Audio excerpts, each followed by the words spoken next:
Why are thousands of people buying new launches in 2025? Are we missing out on something here? As a mom of four, content creator, and builder, I'm here to tell you 5 reasons why I would buy, after already telling you why I wouldn't, buy a new launch in 2025.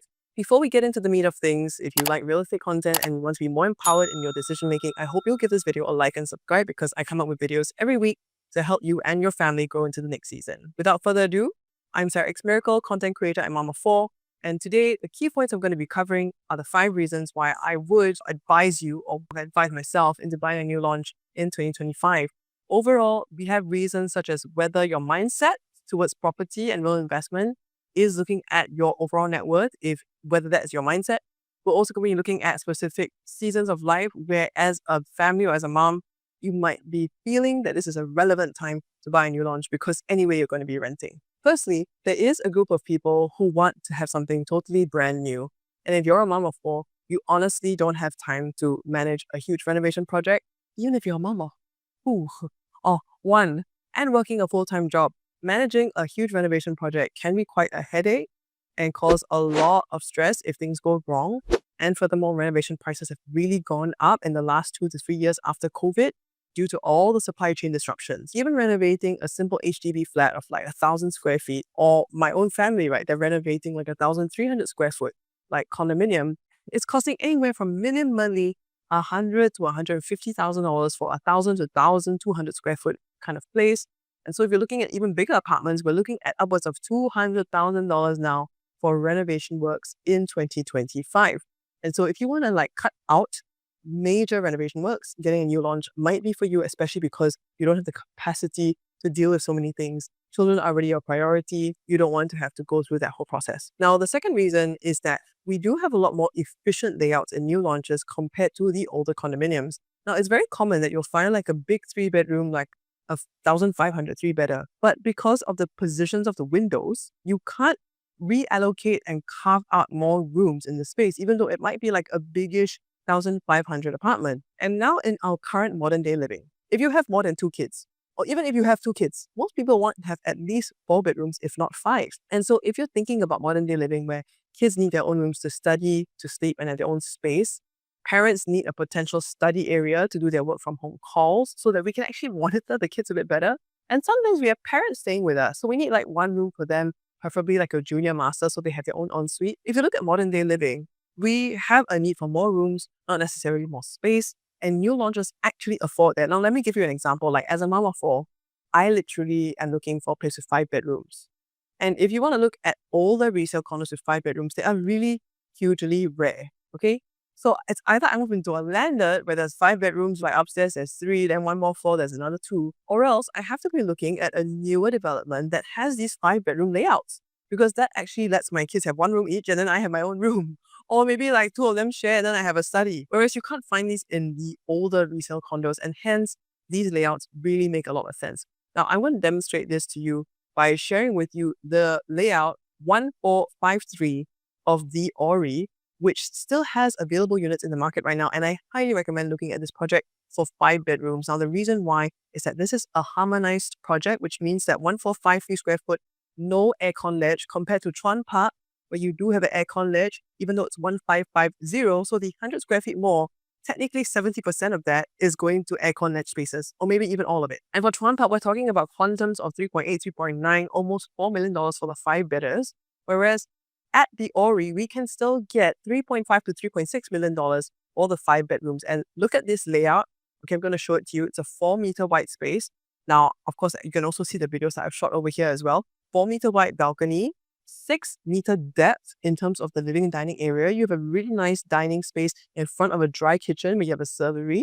And then you have a properly enclosed wet kitchen, a yard at the back, a household shelter to put like a Murphy's bed for your helper if you want, a service door at the back to exit if you want to have another lift access. Yes, you have a private lift, but yes, you also have lift access to the common lift areas at the back if you want. And then you have 3 rooms of 8.8 square meters and they can all fit a queen size. All of them can fit a queen size, unlike Gem Residences, which is an older development that wasn't so well planned and thought through. 3 bedrooms all can fit queen size beds, and a junior master bedroom that's larger at 9.2 square meters with its own junior master bath, and a master bedroom that's sizable at 15.9 square meters. okay, excluding the bathroom, 4.3 meters width. This is a really, really nice space.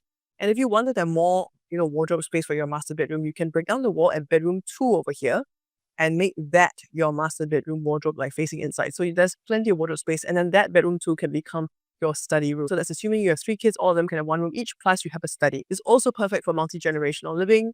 So if you have one of those family profiles, this 5-bedroom could also be good for you. And moving on to the third point, new condos, new launches tend to be designed with facilities that really make sense for well-being and wellness right now, especially post-COVID. Even though developers only need to have a minimum of 50% of the grounds being reserved for landscape and facilities, new launches such as Pine Tree Hill still has available units. Unbelievable location because we're at the fringe of District 10. So we still have nice 4 and 5 bedrooms available right now. 88% of the grounds dedicated to landscaping and facilities. How beautiful is that? And not to mention, Pine Tree Hill has views towards Clementi Forest. The 5 villas have unblocked views towards Clementi Forest. So you have a really, really nice sense of well-being in Pine Tree Hill. But more important than that, the facilities are amazing. So you'll not be able to get those in the older resale condos because they tend to be worn out, in need of maintenance. And with some of my clients, they've had to pay sinking fund fees, like special sinking fund additions of thousands of dollars just to take care of these deteriorating facilities that have not been as well maintained because they're old. Yeah, we're talking about not that old, we're talking about like 10-year-old properties and 15-year-old properties that have not been that well maintained. Can you imagine those in the 20, 30-year-old kind of condos, those even older ones? They need a lot more maintenance, and the outlook of the property definitely cannot compare to a new launch property. And the 2 last ones are connected, right? 4 and 5. Now, the 4th reason is, as a mom, sometimes I may not be able to buy into the location that I want to get my kids into school. We're talking like the top schools, the premium schools, right? We're talking Tao Nan, Catholic High. We're talking like Henry Park, Nanyang, ACS, all these schools, because the areas surrounding them are relatively higher priced than those outskirts that do not have that 1 km proximity. And but when you look at rentals, right, the interesting thing is that rentals in the last 1 year have really softened. And there's a lot of supply in the market of rental properties right now. So you could potentially be renting like a 3-bedroom apartment. Let's say if you would like have 2 kids, you can be renting a 3-bedroom apartment for about $6,000 versus having to pay a mortgage for, let's say, for a resale property of $3 to $3.5 million, and you're paying like 10 to 11,000, 10 to 12,000, and half of that, basically the same amount that's being spent on interest, is kind of like your rental amount. But then you're like, yeah, but you see, I get to stay in it, but there's a difference. But let's say we could take the same $3.5 million, and this is where I'm going to 0.5 right now, and find a better asset to invest my huge sum into that would give me a more definitive capital gain that would then allow me to upgrade to a much better property and in fact increase my net worth at the end of the day. Wouldn't you do that, right? So I've got this exact case study for you. But first, before I look at the case study, I want to show you some statistics on new launches versus resale properties versus landed homes. Just give a context. I want to give you the per annum growth across all the different categories. First, you can see that pre-COVID, okay, we had HDB, EC, condo, new launch, and landed resale. Now, the top performing category was actually new launches. They would go up 4.61% per annum every year, followed by landed 2% every year, and then condo resale 1.71% every year. And we're not talking about HDBs and ECs because those had negative growth. All right. So if you're an HDB, want to upgrade, please have a chat with me. I have an entire presentation to share with you as to why upgrading from an HDB in your youth really makes sense. Okay, but another video for another time. But look at the post-pandemic per annum increase. EC has gone up 12.4% per annum. Condos, 8.7%. Resale from 1.71, jumped up 7 percentage points. New launches, 9.37% per annum. Landed, gone up to 11% per annum. Now, if you look at the rightmost column, it says pandemic-induced increase per annum. And this is to look at the difference because you can't deny 6 years of data versus the post-pandemic. You can't deny that the previous series of years did show a trend. The new trend actually reflects that because of supply chain disruptions, because of the global economic conditions, because of the drop in interest rates that happened during that 2020 to 2021 period, there was a massive push in the real estate market. But there will be, and which is what the government is trying to do, there will be a period of time where we are going to back towards a norm, right? We're not going to be staying in this like post-pandemic property push forever. In fact, that's very troubling because that means that things are getting more and more unaffordable for people. While we want our asset to increase in value, we don't want it to be out of reach. So if you look at this chart, you'll see that of course we have reached new normals, but we can't also have unsustainable growth. And that's exactly why the government has huge control measures, cooling measures to make sure that our GDP and the rise of property prices stay in line together. So as you can see from this graph, there have been moments where there have been bubbles where the property price index kind of like overtakes our GDP.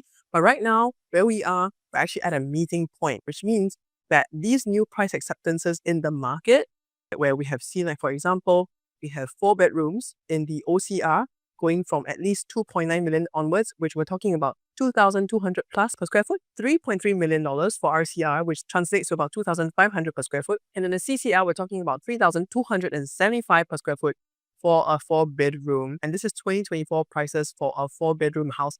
Wow. Like it sounds like it is a lot, but the truth is that our GDP is growing, our economy is growing, even $1.6, $1.7 million HDB flats right now. So it's only a matter of time when HDB flats will be $2 million and that will be the norm. And that new launches, the norm is going to start from $3 million. In fact, there's very little that you can buy right now, less than $3 million. That actually makes sense, for a family in the new launch situation. Going back to the point of why is it that we would consider real estate as an investment is that if your mindset is that I must stay where I buy, then you will be limited to mostly resale options because you will have to buy what's on the market. Whereas if you buy a new launch, you do have to be considerate that you might need to rent for a while, stay with your parents for a while, right? Basically delay gratification because either you're going to be staying in that new launch or you're going to flip it. Whatever the case, you can choose because in 3 years' time, compared to a resale property, right, you will have a better chance of actually gaining capital compared to a resale. Now, let me break it down for you right now in the exact case study that we've just done for my client. We're looking at the Ori 5-bedroom. We have one that is at a 3.518 unit right now. And we're looking at a bank loan, 75%. Okay, everything's equal. The bank loan is very similar for a 3.5 million resale condo. We're talking about an annual growth of estimated 6% for new launches. Now, previously it's been 9%, so we're tailoring down to the middle. It's not going to stay at the same anymore. It was 4.9% in the past. It's not going to be at the high of 9%. So we're looking at around a middle expectation of 6% per annum growth. Okay. And same for resale. We're looking at a median of around 3% per annum kind of growth. So even at 3%, okay, which is on the high end because you might be expecting that some properties only appreciate about 2.5% per annum. You can see that at the end of 3 years, okay, we're going to have 2 very different amounts of gross profit already. So in the first line already, our gross profit is going to be different just because the simple nature and the simple mechanics of the economy works in that the new launch category will have a much higher per annum increase than your resale property. Now, that effect is kind of called the hold effect, where everybody who's buying at the same hold price, let's say we all bought at 2,500 per square foot, 2,600 per square foot, nobody will want to sell at less than perhaps 15 to 20% profit. So everybody will be looking to sell to make money. And so that's why when buyers want to enter, there's a hold price that there's a tacit understanding between all the buyers that we're not going to sell below what we bought. And especially if you have people who have bought, early on they may have bought at 2005, but as time goes on, the developer may stage up the price 2006, 2007, closer and closer to the completion of the property. So you'll have even buyers who had bought at 2007. As the one who had bought 2005, you would have already made a paper profit because those owners would never sell below 2007. Right? In fact, they probably want 2009 per square foot. So that whole price effect happens across all properties, even like HDB MOPs, right? All new properties have that effect, right? It is a part of the life cycle of all condominiums.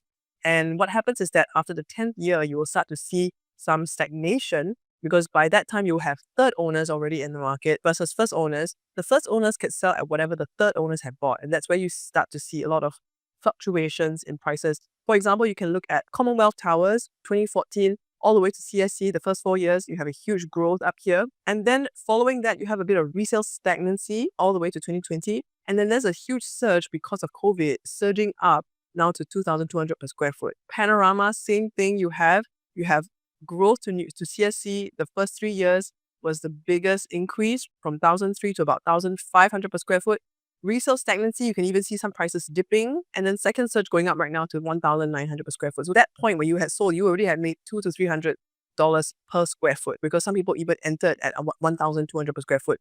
And that kind of gain is, in a sense, not easy to promise or not easy to see in a resale setting.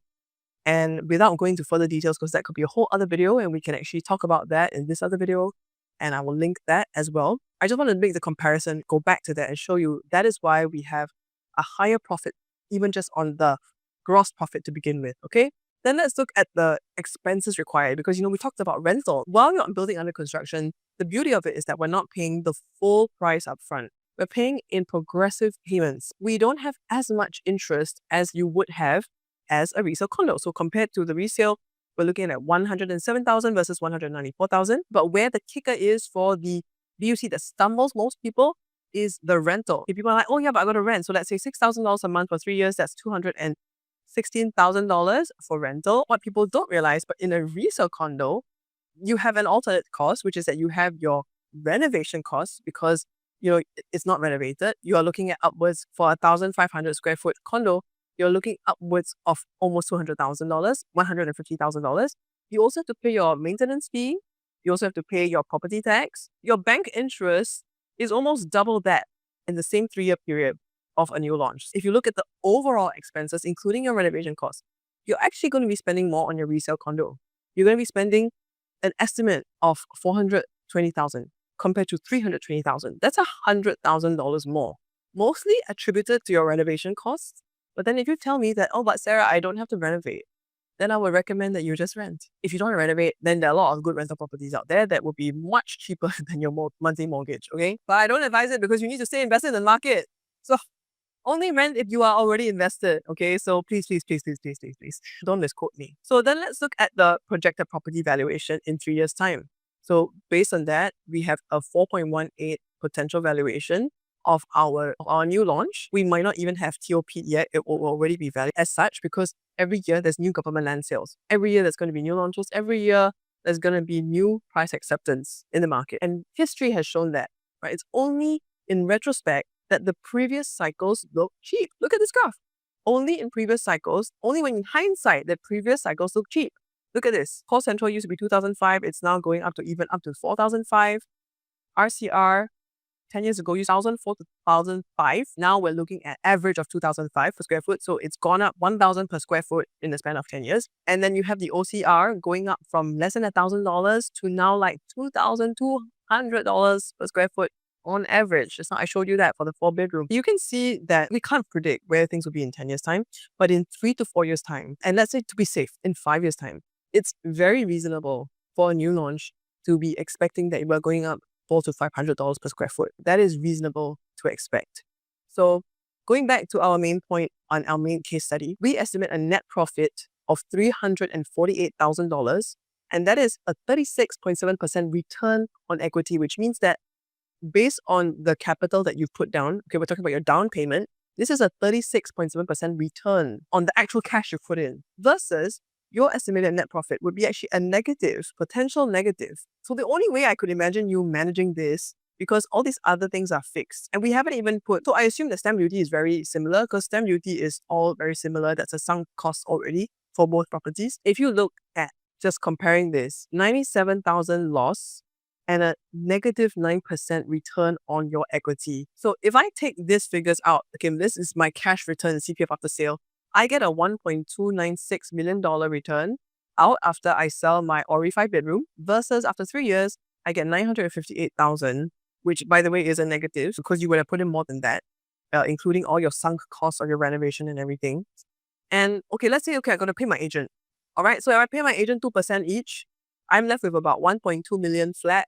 And here I'm left with about 880 something. Okay, so never mind. I round up. I give you a chance. I round up my proceeds to 900K after paying your agent.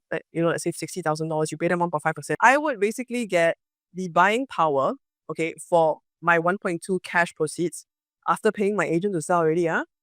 I can get a $4.8 million next purchase. Like, I can actually potentially then move into a better location, even look into an entry-level landed, okay, maybe in an outskirt area, but I could potentially look into that in just 3 years' time.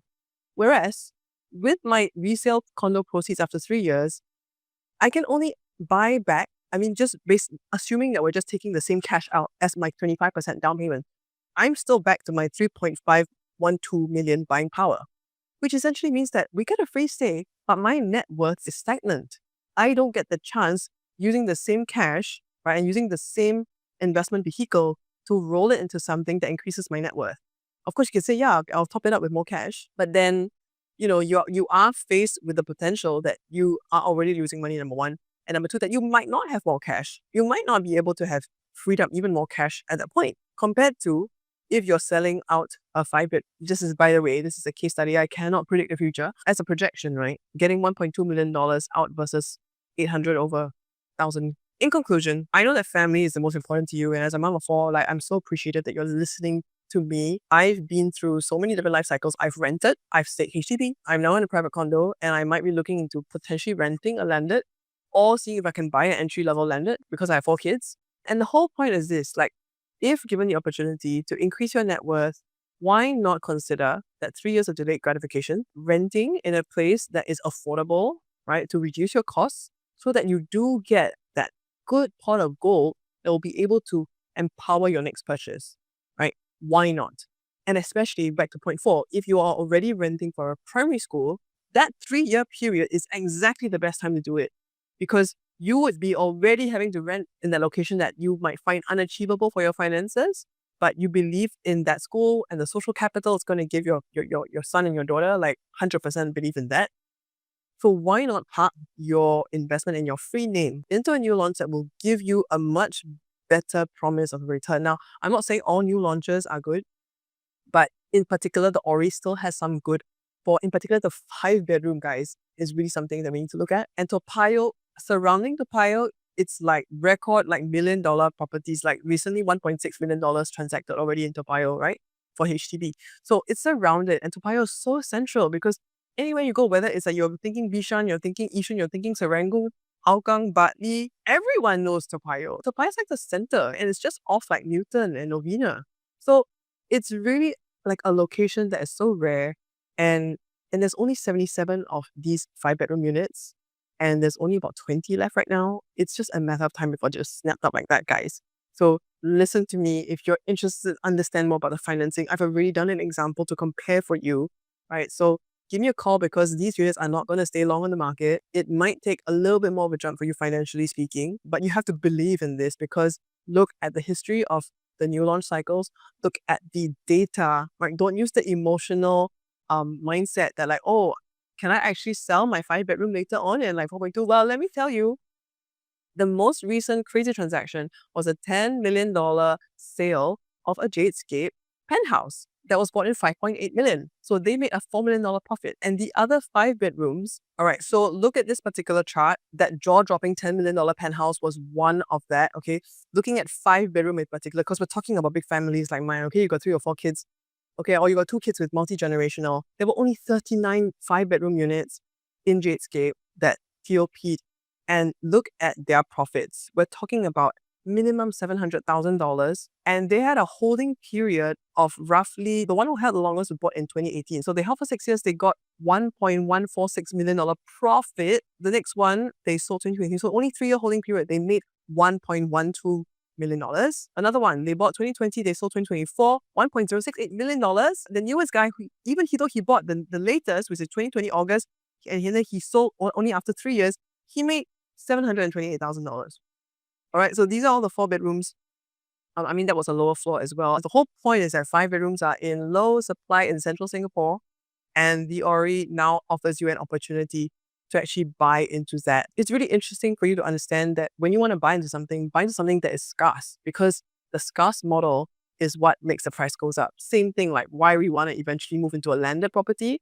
Some of us may be looking to that or not yet. So this is one of those stepping stones. Right? If you're eventually looking to step up into a landed property, but you don't have that capital, that gain, buying into a particular asset, like a wise new launch asset like that, for 3 to 4 years holding period, might be that catalyst to help you grow into the eventual property that you want to spend the best years of your life with your kids with. In conclusion, there are many good reasons why I would buy a new launch as a mom of 4. And I've shared with you that most of it is to do with having an investment mindset towards real estate. Also looking at the fact that you can also separate where you stay and where you buy, because real estate is really a potential for investment and it's a vehicle for that. It's not just something that you only have to stay where you buy. But of course, if you want to be able to buy something that you could eventually stay in, then yeah, look into options that you wouldn't mind staying in as well. For example, the Ori 5-bedroom. So I hope you like this. There are many, many other choices in the market that I feel are really, really great, like the Pine Tree Hill 5-bedroom. The Pine Tree Hill 5-bedroom is so beautiful. Okay, so like that one is another thing altogether. I will probably do like a 5-bedroom analysis in my next video so you can compare all the 5-bedrooms in the market to get a sense of where's the best value, why these locations command a premium versus others. And I hope you'll subscribe and click the link so that you get a like, and I'll see you in my next video. See you soon.